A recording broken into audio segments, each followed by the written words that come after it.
dikatakan mereka umatku, Rasulullah dikatakan atau dijawab, innaka la tadri ma ahdatsu ba'dak.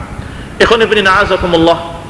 Maka tingkatan-tingkatan ahlul bid'ah, ada yang dihitamkan wajah-wajah mereka, ada yang dihalangi dari telaga Haud, yang mereka semua adalah kelompok-kelompok yang menyimpang dari jalan ini.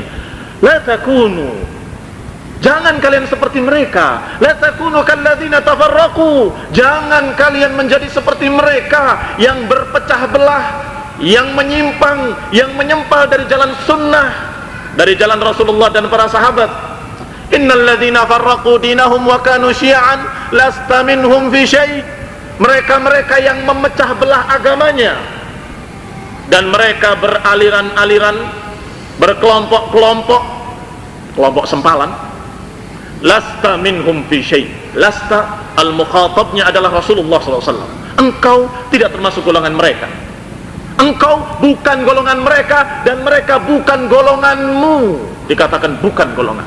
Naam, Rasulullah sendiri menyatakan dalam riwayat Bukhari, man raghiba an sunnati falaysa minni. Siapa yang tidak suka dengan sunnahku ini bukan golonganku. Jelas, tegas, dan dalilnya sahih. Nggak ada satu orang pun yang berani mengatakan hadis ini dhaif, karena diriwayatkan oleh para ulama ahlul hadis yang memeriksanya dan menelitinya, dan semua mereka sepakat hadis itu sahih. Bagaimana Rasulullah mengucapkan kalimat itu? Faman raghiba an sunnati falaysa minni. Bukan karena ada orang-orang yang kemudian memusuhi sunnah, bukan, tapi karena ada orang yang saking semangatnya, karena semangatnya ingin beribadah lebih dari Nabi, malah disalahkan oleh Nabi. Jadi bukan orang yang berkurang-kurangan, yang mengurang-urangi, bukan, tapi karena ada yang ingin lebih dari Nabi. Ketika tiga orang datang bertanya-tanya tentang ibadahnya Rasulullah SAW, ka'annahum taqalluha, sepertinya mereka menganggap sedikit. Maka mereka mengatakan, di mana kita dibandingkan dengan Rasulullah yang telah diampuni dosanya yang lalu dan yang akan datang? Sungguh aku akan puasa terus-menerus dan tidak akan berbuka. Yang kedua mengatakan, sungguh saya akan sholat malam terus-menerus dan tidak akan tidur. Yang ketiga mengatakan, saya akan ibadah dan mengkhususkan diri untuk ibadah dan tidak akan menikah. Ketika Rasulullah mendengarkan demikian, bukan dipuji karena semangatnya yang tinggi, bukan, tapi Rasulullah SAW mengancam dengan ancaman yang mengerikan. Mana mereka yang mengatakan demikian dan demikian? Aku berpuasa dan aku pun berbuka, aku sholat malam dan aku tidur, dan aku mengawini para wanita.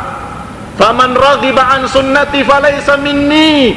Barang siapa yang tidak suka dengan sunnahku ini bukan golonganku. Na'udzubillah. Kita berlindung kepada Allah Subhanahu wa taala untuk dipisahkan dari Nabi kita. Dikatakan bukan golonganku, kata Nabi. Persis seperti ayat ini, lasta minhum fi syai'. Engkau tidak termasuk mereka. Yaitu orang-orang yang tidak suka dengan sunnah Nabi. Sunnah Nabi dianggap, oh terlalu sedikit, perlu ditambahi. Atau dibalik, wah ini terlalu keras, harus dikurangi. Atau dikatakan ini tidak tepat, harus diganti. Ini adalah para dajjal yang sombong. Orang-orang yang sombong merasa lebih alim dari Rasulullah Sallallahu Alaihi Wasallam. Merasa dirinya lebih pintar, lebih pandai, lebih ahli dalam dakwah. Oh ini akan menjauhkan umat dari dakwah, katanya. Kalau kita sampaikan hadis ini, loh, Rasulullah SAW dengan kamu pintar mana? Ya tentunya pintar Rasulullah SAW. Taib.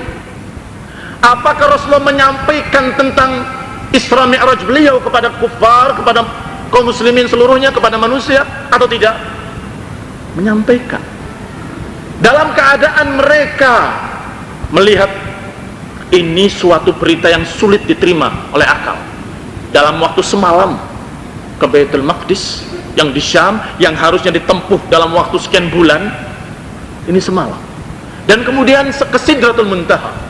Apakah tidak disampaikan dengan alasan seperti alasannya para Mu'tazilah atau golongan-golongan dari kalangan madrasah Islahiyah seperti Muhammad Abduh dan pengikutnya, mengatakan kalau ini kita sampaikan nanti orang barat tidak akan masuk Islam? Apakah Rasulullah SAW begitu? nggak mau menyampaikan Isra Mi'raj, takut mereka lari dari Islam begitu. Tidak, disampaikan dengan tegas, iya, saya dari Baitul Maqdis dan dari Sidratul Muntaha. Gelisah, kaum muslimin yang sudah masuk Islam gelisah waktu itu. Ini ujian keimanan. Kalau betul-betul beriman, harus percaya dengan Rasulullah, harus yakin dengan berita dari Rasulullah sallallahu alaihi wasallam. Kalau setengah-setengah, minggir.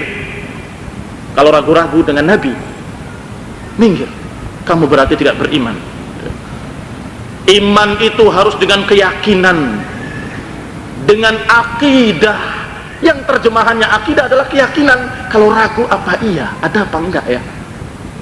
Itu namanya kufur syak, kekufuran dalam bentuk ragu, keraguan. Kamu yakin enggak? Enggak yakin. Namanya enggak beriman. Oh, saya enggak yakin. Namanya enggak punya akidah. Namanya akidah itu keyakinan kok. Tapi kamu enggak yakin. Seperti sebagian muslimin masih mengaku muslimin, tapi ketika melihat ahlus sunnah yang masjid tiap 5 waktu, dia melihat terus bagaimana sunnah dihidupkan. Akhirnya dia ngomong, kamu itu kenapa sih kok beribadahnya terlalu semangat sekali? Biasa-biasa saja, coba biasa-biasa ajalah. Jadi kalau sampai ternyata ada surga, kita sudah sholat. Kalau ternyata tidak ada, kita sudah menikmati dunia. Na'udzubillah. Kalimat ini keluar dari orang yang mengaku muslim, padahal kalimat ini kalimat kufrun, kalimat kekafiran. Berarti dia ragu jannah dan nar itu ada apa enggak ada. Ragu dia. Jadi dia sekedar saja. Kalau ada ya saya sudah sholat, kalau enggak ada ya saya sudah menikmati dunia ini, katanya. Na'udzubillah min dzalik. Ikhwani fillah, azakumullah. Orang-orang yang seperti ini adalah orang-orang yang memang tidak lulus ujian. Maka Rasulullah SAW menyampaikan, justru di tahun-tahun pertama dakwah, justru yang disampaikan yang seperti itu, yang urusannya adalah hati, percaya atau tidak. Berita-berita tentang hari kiamat, berita-berita tentang kebangkitan, berita-berita tentang surga, tentang neraka, tentang apa yang akan terjadi di sana, itu semua di awal dakwah. Yang urusannya adalah hati harus beriman, akal tidak bisa tahu, tidak bisa mengerti kecuali karena yang mengucapkan Rasulullah, maka pasti benar. Mala ainun ra'at wala udhunun sami'at wala khatara ala qalbi bashar. Ini surga. Mata belum lihat, telinga belum pernah dengar bagaimana suara bidadari menyanyi yang disebutkan Rasulullah SAW. Atainakum. Bagaimana? Telinga belum mendengar, mata belum melihat, dan tidak pernah terbersit di pikiran siapapun. Rasulullah menyampaikan jannah seperti ini, sampaikan ayatnya, surga demikian. Maka tidak ada peranan mata, telinga ataupun pikiran.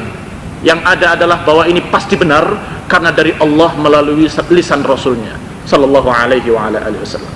Tetapi mereka ahlul bid'ah dari kalangan aqlaniyun, apakah yang tergabung dalam jaringan iblis laknatullah alaih, jil, ataupun yang di luar mereka, para aqlaniyun selalu mengatakan bahwa ayat-ayat dan hadis-hadis yang tidak masuk akal ini akan membuat orang barat lari dari Islam, katanya.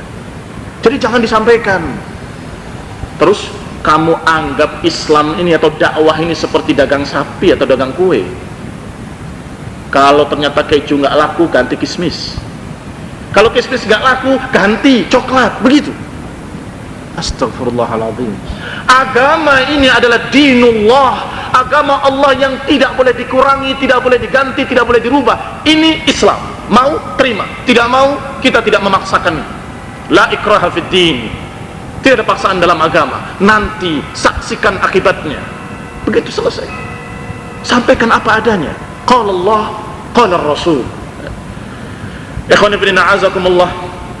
Mereka-mereka ahlul bid'ah ini adalah orang-orang yang memecah belah agama, yang selalu mereka ketika lepas dari sunnah pasti mereka akan masuk kepada hawa nafsu.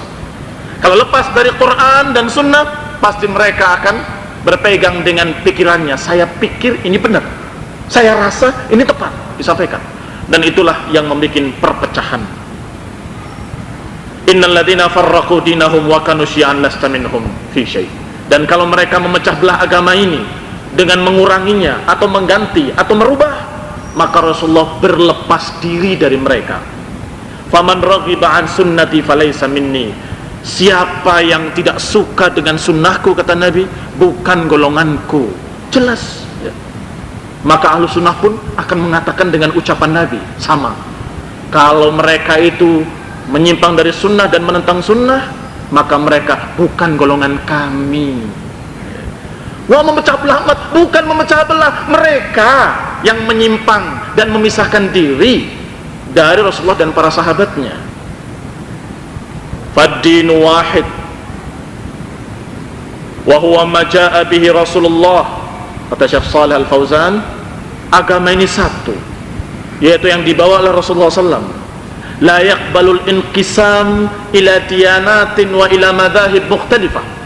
Tidak bisa menerima perbedaan-perbedaan, perpecahan-perpecahan atau aliran-aliran yang bermacam-macam. Tidak diterima. Agama ini satu, Al-Quran satu, Nabinya satu. Bal dinun wahidun wa huwa dinullah. Agama ini agama yang satu, agama Allah Subhanahu wa ta'ala. Wa huwa ma jaa bihi Rasulullah, yaitu yang dibawa oleh Rasulullah sallallahu alaihi wa ala alihi wasallam. Yang Rasulullah SAW sudah meninggalkan umat ini di atas garis yang jelas. Taraka ummatahu 'alal bayda, ditinggalkan umat ini di atas jalan yang putih bersih, jernih. Lailuha kanahariha, malamnya seperti siangnya, sama-sama terang, sama-sama jelas. La yazigu ba'di illa halik, la yazigu anha illa halik. Tidak ada yang menyimpang dari jalan yang jelas ini kecuali binasa. Jadi khonifidin azakumullah, apa yang diajarkan oleh Rasulullah juga jelas sesungguhnya. Kalau mau jelas, ada jelas, Al-Qur'annya jelas, tafsirnya dari para ulama dari kalangan salaf ada, hadis-hadis jelas, para ulama sudah memeriksanya, mana yang sahih, mana yang dhaif. Yang tersisa hanyalah mau atau tidak. Yang mau, maka dia adalah mengikuti, mempelajari sunnah ini dan mengikutinya. Mereka ahli sunnah. Yang tidak mau berarti raghiba an sunnati. Faman raghiba an sunnati falaysa minni.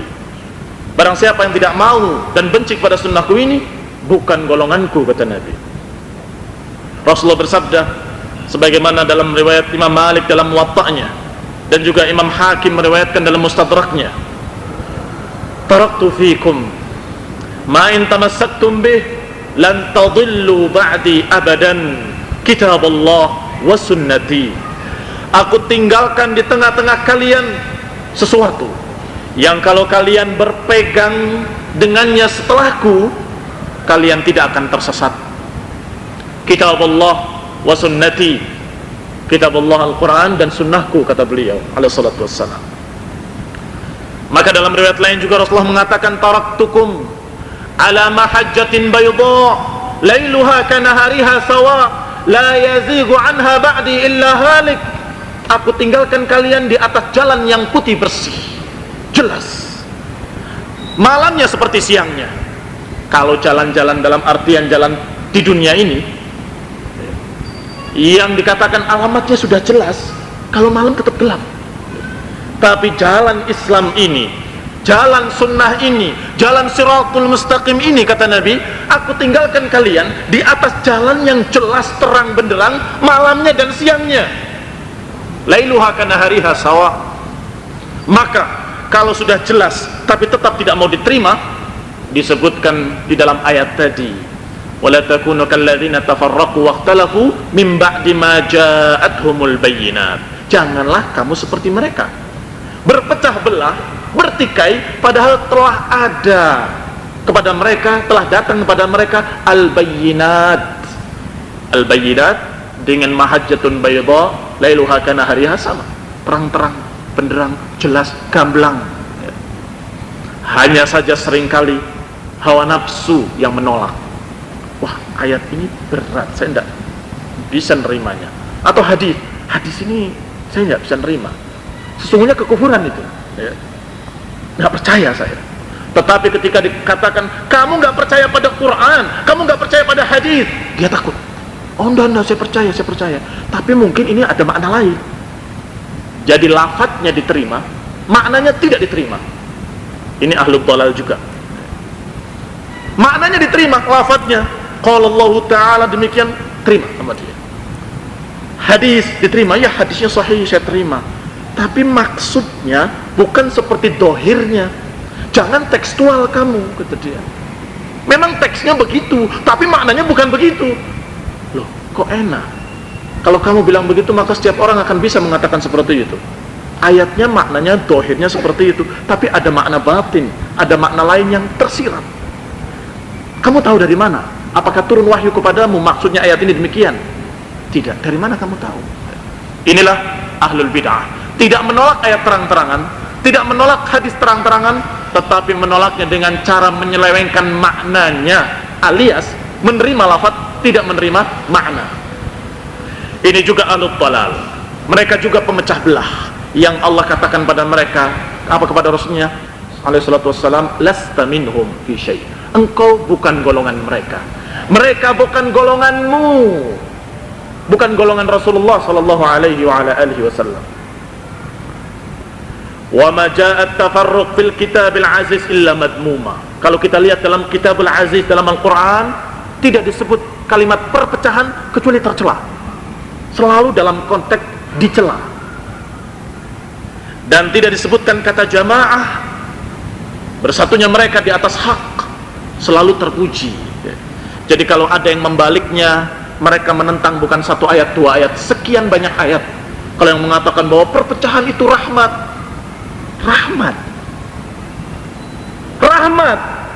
padahal Allah tidak menyebutkan perpecahan dalam Al-Quran kecuali dicela. Wala tafarraqu, jangan berpecah belah. Allah mengatakan wala takunu minal musyrikin minal ladzina farraqu dinahum, jangan kamu seperti musyrikin yang memecah belah agama mereka. Atau ayat ini wala takunu kal ladzina tafarraqu wakhtalafu, atau ayat tadi engkau tidak termasuk mereka. Itu semua mengatakan jangan berpecah, jangan berselisih, jangan berikhtilaf. Wala takunu kal ladzina ikhtalafu tafarraqu wakhtalafu. Tiba-tiba ada seorang tokoh dai mengatakan ikhtilafu ummati rahmat. Riwayatnya siapa? Maudhu', palsu, dhaif riwayatnya. Bahkan riwayat yang sahih semuanya melarang dari tafarruq, melarang untuk berpecah, melarang untuk bertikai, melarang untuk menyempal menjadi aliran-aliran sempalan. Larangan. Bayangkan kalau ikhtilafu ummati rahmat, akhirnya orang dianjurkan untuk berbeda supaya dapat rahmat. Kalau bersatu gak dapat rahmat, begitu. Jadi kalau bersatu gak dapat rahmat, innalillahi wa inna ilaihi raji'un. Pemahaman yang jelas terbalik. Kenapa mereka memaksa-maksakan hadis yang dhaif supaya jadi sahih, dan hadis yang sahih, ayat yang jelas tidak digubri sama mereka. Ayat yang jelas seakan-akan tidak pernah dibaca. Kenapa? Karena mereka adalah politikus, siasiyun makir, politikus murni yang memiliki makar yang panjang, tipu daya yang panjang. Dia pengen bisa menang sehingga mereka kumpulkan manusia sebanyak-banyaknya. Ya dengan cara itu tadi. Ikhtilaf itu nggak apa-apa, rahmat, berbeda-beda nggak apa-apa. Yang penting kita tetap salam satu partai. Gitu. Ikhwan fillah azakumullah. Kalau ada kelompok lain yang bukan partai, tapi prinsipnya sama, ya sama. Mereka juga disebut hizbiyun. Hizbiyun sama dengan para kelompok-kelompok yang partaiun. Modelnya model partai, bukan partai, tetapi model partai. Yang penting banyak pengikutnya, nggak peduli aliran apapun.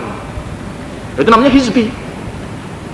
Sama dengan partai-partai yang ada, yang penting banyak pengikutnya. Agamanya beda-beda, tidak apa-apa, lintas agama. Loh tapi ininya berbeda-beda, nggak apa-apa, lintas bid'ah, nggak apa-apa. Ya. Mau siapapun, mau manapun nggak apa-apa, tahlilan nggak apa-apa. Yang penting jangan korupsi. Pokoknya semua aliran diterima karena pikirannya bagaimana pengikut sebanyak-banyaknya mendapat suara terbanyak dan menang dalam parlemen. Seakan-akan kalau sudah menang partainya akan terjadi baldatun thayyibatun wa rabbun ghafur. Seakan-akan, padahal sudah dibuktikan sejak dulu, sudah dibuktikan oleh Ikhwanul Muslimin di Mesir, dan itu partai loh ya, partai Ikhwanul Muslimin di Mesir itu partai. Apa hasilnya? Sudah pakai prinsip tadi, la syarqiyah, la gharbiyah, la sunni wala syiah, islamiyah, tidak peduli apakah syiah atau sunni, yang penting Islam.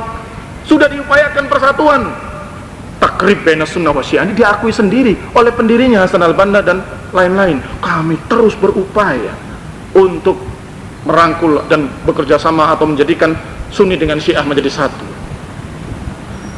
Ikhwani fillah azakumullah, kalau sudah pernah diupayakan oleh mereka, tinggal kita lihat berhasilkah. Sudah berani memaklumi kesesatan syiah yang demikian mengerikannya, sudah berani lintas agama, bahkan itu lebih dari lintas agama, karena Ikhwan Muslimin itu ketika kalah mereka bersatu, apa istilahnya, kolusinya, apa namanya, koalisi itu dengan komunis. Ikhwan Muslimin di Mesir koalisi dengan komunis, tetap kalah. Kasihan kan, sudah korban agama, sudah korban prinsip, sudah korban semuanya. Mana hasilnya? Kalaupun menang, apa yang terjadi? Mereka punya trik lain, seperti di Aljazair, menang loh, suara terbanyak. Apa yang terjadi? Kudeta militer selesai, beres, nggak ada apa-apanya. Perjuangan sekian tahun nggak ada apa-apanya, karena mereka yang membuat sistemnya dan mereka yang tahu rahasianya. Kalau ini menang di sini, kita jaga di sini, selesai. Kenapa kita ikut sesuatu yang tidak diajarkan oleh Rasulullah sallallahu alaihi wasallam? Yang diajarkan adalah untuk menyatakan tauhid dan mengajak kepada tauhid, dan untuk menyatakan bahayanya syirik dan memperingatkan umat dari syirik. Ini sudah dilaksanakan atau belum? Ondoh walaupun syirikan, tapi suaranya kita perlu. Itu yang jadi kalian kalah terus dan selalu dalam keadaan gagal. Yang diajarkan adalah ikuti sunnah, alaikum bisunnati wa sunnatil khulafa rasyidin, atas kalian untuk mengikuti sunnah Rasulullah dan sunnahnya para khalifah-khalifah yang lurus. Wa iyyakum wa muhdatsatil umur, ini yang diperintahkan. Ikutilah sunnah dan jauhilah kebid'ahan. Ini yang diperintahkan. Sudahkah dilaksanakan? Malah ditentang. Jangan, nanti partai kita kalah, nanti kelompok kita sedikit. Kalau bukan partai, maksud kita kan bukan partai. Tapi kalau kita begitu, nggak akan ada yang mau ngikut kita.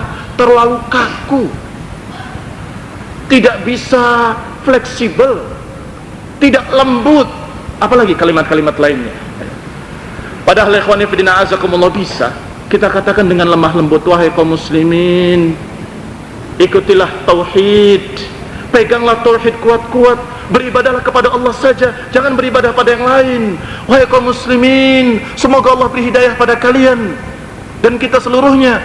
Mari kita tinggalkan kesyirikan, silahkan dengan lembut, silahkan. Tapi ini, tetap ini yang didakwahkan.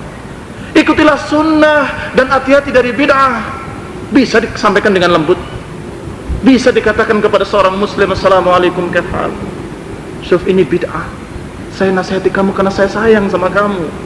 Ini bid'ah wa dhalalah, kamu akan nanti terjerumus ke dalam neraka kalau kamu tetap berpegang dengan ini. Aku nasihati karena Allah, dengan ikhlas. Saya tidak mencari apapun, tidak butuh apapun dari manusia, dari dunia ini. Kita mengharapkan dari Allah. Kalau kalian tanya aliran apa, wah ini saya mau dibawa kemana, saya mau digiring kemana, selalu itu. Orang itu curiga kalau ada satu orang berdakwah, wah kita mau digiring kemana ini. Kalau kita jelas, saya tidak mengajak kepada partai saya nggak punya partai.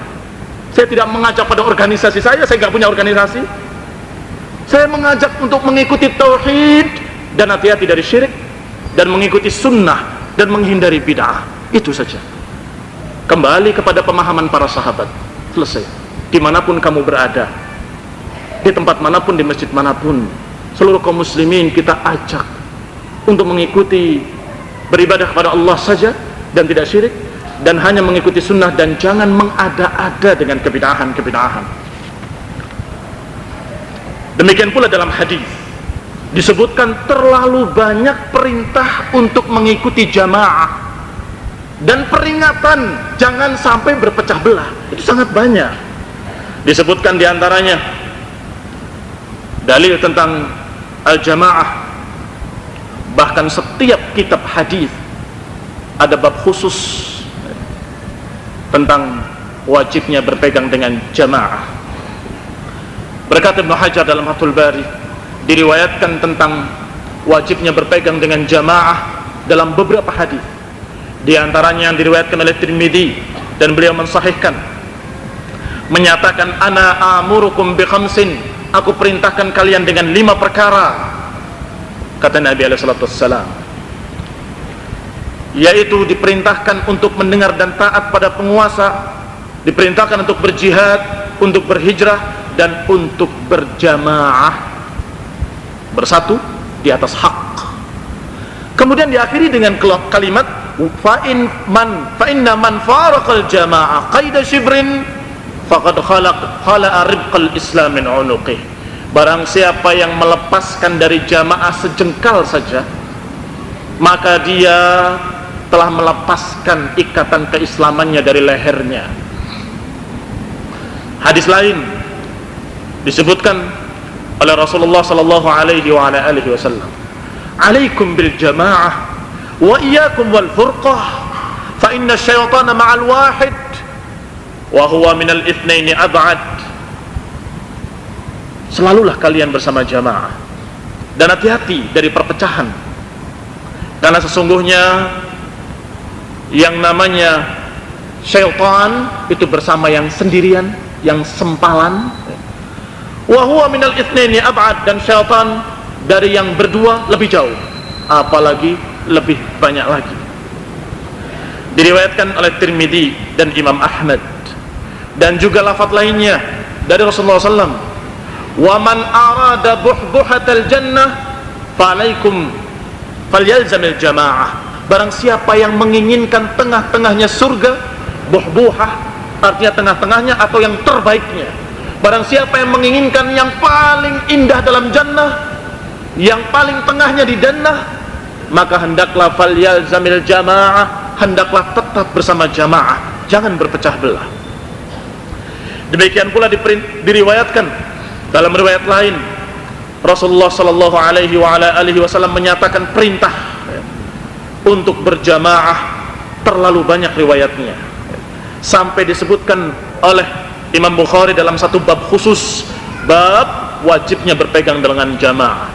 Imam Muslim juga mengumpulkan dalam satu bab, bab wajibnya berpegang dengan jamaah kaum muslimin ketika terjadinya fitnah-fitnah. Dan demikian para ahlul hadis lainnya, selalu ada dalam kitab mereka bab wajibnya mengikuti jamaah. Dan di dalam bab itu isinya hadis-hadis, sekian hadis yang memerintahkan untuk berjamaah dan memperingatkan agar jangan berpecah belah. Maka kalau ada yang membaliknya, jelas sekali menentang sekian hadis yang sahih, menentang seluruh para ulama ahlul hadis rahimahumallahu ajma'in. Tidak apa-apa berpecah itu, yang penting kan kita satu. Loh, berpecah yang penting kita satu, kok aneh? Kamu kok jadi seperti Nasrani sekarang, 3 tapi 1. Goblok kan Nasrani? Kok diikuti kebodohan mereka? Mereka mengatakan iya 3 tapi 1, 1 tapi 3. Ternyata ada di kalangan umat Islam yang mengatakan ya memang berpecah tapi 1. Oh, Bhinneka Tunggal Ika. Kamu dari dulu mengatakan bahwa ini tidak mungkin, ini ditentang, sampai dikatakan berhala. Ternyata kamu sendiri sekarang yang mengatakan bahwa tidak apa-apa, dalam kelompok kita ada berbagai macam aliran, berbagai macam akidah, yang penting tetap satu partai, satu organisasi, satu apa? Itu namanya tidak bersatu. Yang dimaksud bersatu adalah seperti apa yang dikatakan tadi oleh Allah Subhanahu wa taala, wa'tasimu bihablillahi jami'an. Yang berpegang dengan tali Allah seluruhnya itu baru bersatu. Tapi kalau mereka berlepas diri dari tali Allah sejengkal, 2 jengkal, 3 jengkal, atau yang lebih jauh dari itu, semuanya adalah upaya pemecah belahan umat ini. Semuanya adalah memecah belah. Dan tidak mungkin dikatakan mereka, oh mereka bersatu. Tidak bisa.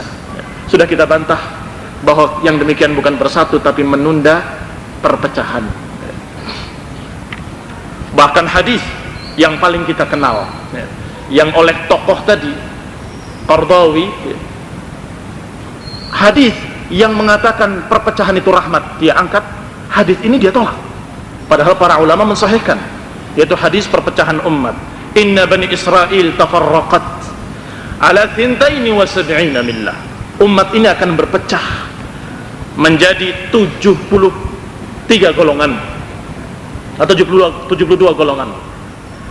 Orang Bani Israel berpecah menjadi 72, dan kaum sebelumnya berpecah menjadi 71, dan umat ini akan berpecah menjadi 73 golongan.